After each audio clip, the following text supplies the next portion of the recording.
At one point, the subject of today's video was a 5-star quarterback prospect, drew some light comparisons to Johnny Manziel, and was supposed to be the guy who would lead Texas A&M football to the college football playoff and back to the promised land. Unfortunately though, after about 2.5 years with the program, it looks like his time as an Aggie is soon coming to an end, and it has been filled with nothing but disappointment and unfortunate circumstances. Yes, we are talking about Haynes King, and in today's video, we're going to take a look at the rise and fall of his career, what has gone wrong for him at Texas A&M, and what I expect to happen to him in the future. But before we can get started with today's video, nearly 80% of you guys are not subscribed to the channel, and we can do better than that, so quickly be sure to hit that subscribe button, leave a like if you want to support the channel, let me know what player I could take a look at next, and turn on notifications so you never miss when I upload. Now, let's get started and talk about the quick rise and fall of Haynes King. In order to understand what went wrong for Haynes King, we first need to go back in time. His father was born in a small town in Louisiana, which was the birthplace of an Aggie legend by the name of John David Crow. He would win the Heisman Trophy at Texas A&M in 1957, and his dad always compared his son Haynes to him.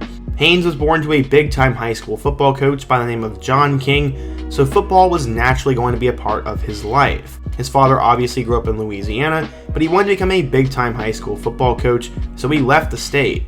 He said, quote, "I wanted to be a head coach, and the chance of being a head coach at a premier program in Louisiana was slim. Nobody ever leaves or retires here. They have to die. I wasn't going to wait for someone to die, so I said I'm going to Texas." This would pay off, as in 2004, he became the head coach at Longview High School, and he would groom his son into a quarterback over the next 15 years. His dad said, quote, "He's a kid that grew up around this program. He crawled around the field house, had his little Lobo jersey in football with him, and was with us on the bus all over the state. He's never missed a game in his life." So yeah, Haynes grew up playing football and apparently took on leadership abilities at a young age, and he was noticed in middle school. He could tell you what all the guys were supposed to do on the field during middle school football. He'd get them all lined up and tell them what to look for and what to run. He was really good, but another thing also stood out for Haynes that helped. That was his speed. It was apparently near a 4.5, which is insane for a quarterback. His mom said, quote, "His speed is a combination of genetics and his upbringing."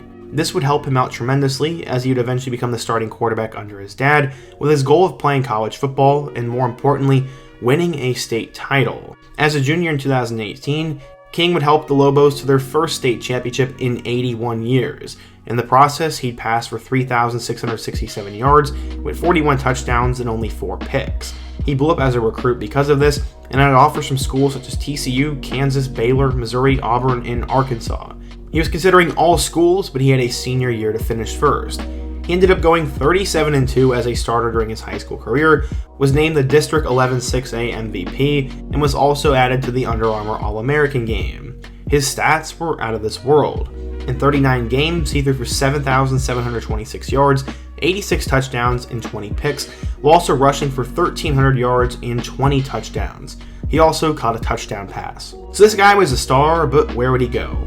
Well, he had over 30 offers and eventually committed to Texas A&M over Tennessee, Auburn, and Duke. His dad was very high on Jimbo. He said, quote, "Coach Jimbo Fisher has proven to develop quarterbacks and put them into the league. He's been very successful at that. He coaches you hard, and I'm used to that. He coaches you like you're his son. He's going to be there for you and care for you, but when it comes to practice time, he's going to get on you because it's for the better." In addition to Fisher, King also referenced his familiarity with the Aggies offense, proximity to home, their top in recruiting classes, and the SEC atmosphere for why he chose them. He could do a little bit of everything, and scouts drooled over him. One scout said, quote, "That athleticism transfers over to the field. He had the best footwork at the Elite 11 as well. No other quarterback was close to King when it came to getting speed and depth and taking drops from under center, and he's exceptional throwing on the move and may actually be better passing on the run than stationary at this point." Scouts were high on him, and everyone was pumped to see how he would do, and this guy was a big deal. According to 24/7 Sports, he was a 4-star recruit, the number 5 dual-threat quarterback, and the 131st best player in the class of 2020. At one time, I believe he was ranked a 5-star, but his ranking would end up dropping a bit. It still didn't matter, he had a lot of hype, but how would he do? When he arrived at Texas A&M, the fan base was in an interesting spot. Kellen Mond was a mixed bag at A&M, and fans were anxiously awaiting the arrival of King, who after redshirting in 2020 would battle it out with Zach Calzada and Eli Holstein for the 2021 job. He ended up being named the starter, and Jimbo Fisher had this to say, Quote, "I feel very comfortable with both guys, and I think both guys can win and play well, and both of them had an outstanding camp, but Haynes is our guy." At the time, King was very hyped up, and he was obviously one of the team's fastest players. He was comfortable making plays on the move and throwing on the run, but he also had been getting a lot better at staying in the pocket and delivering throws accurately. Not only that, but he also won over the locker room with his work ethic and personality.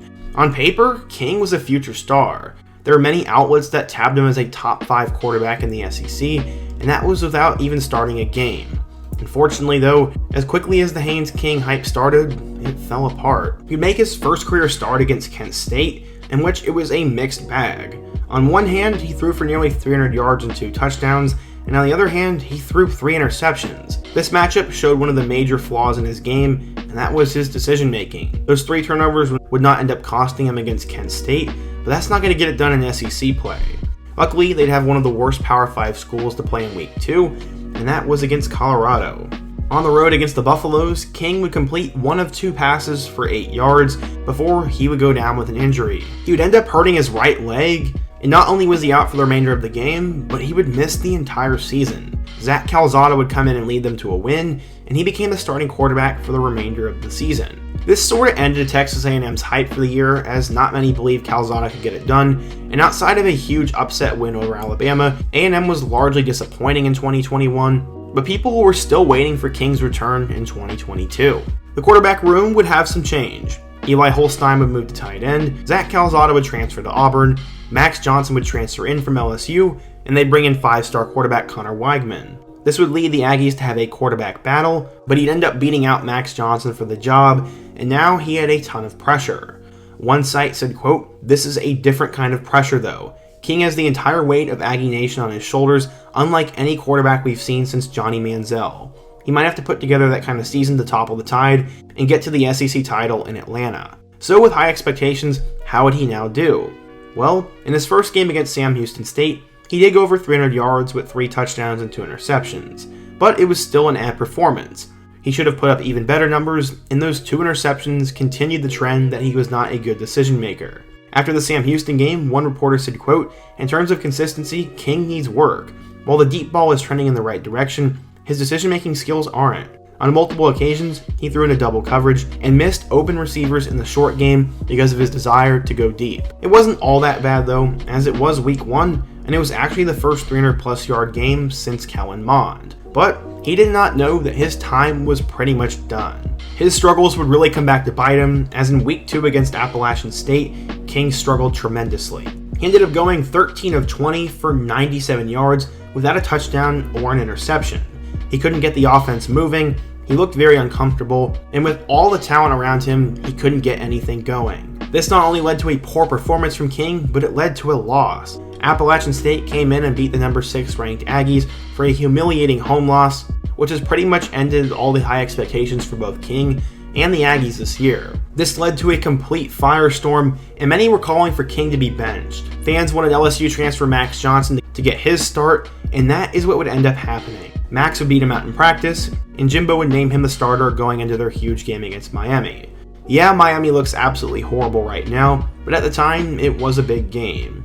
Johnson would go 10 of 20 for 140 yards and a touchdown. He wasn't the most mobile player in the world and didn't put up dazzling numbers, but he looked confident and won them the game. This was enough for King to be put on the bench, and this past weekend against Arkansas, King did not see the field, and it looks like Jimbo is going to go with Max Johnson, and with Connor Weigman on the bench, it looks like there's not a lot of room for King moving forward. As of right now, unless both of those guys get hurt, King's time in a maroon uniform could pretty much be done unless it's garbage time. At that point, it might be better to get Weigman the reps, and it's safe to say, he has unfortunately been a disappointment. But why? Well, right now there are 4 reasons. The first one is obviously his decision making. He struggled turning the ball over and was always seemingly confused. He tried for the deep ball instead of the safe short game, and he would try to force the ball into coverage, resulting in interceptions.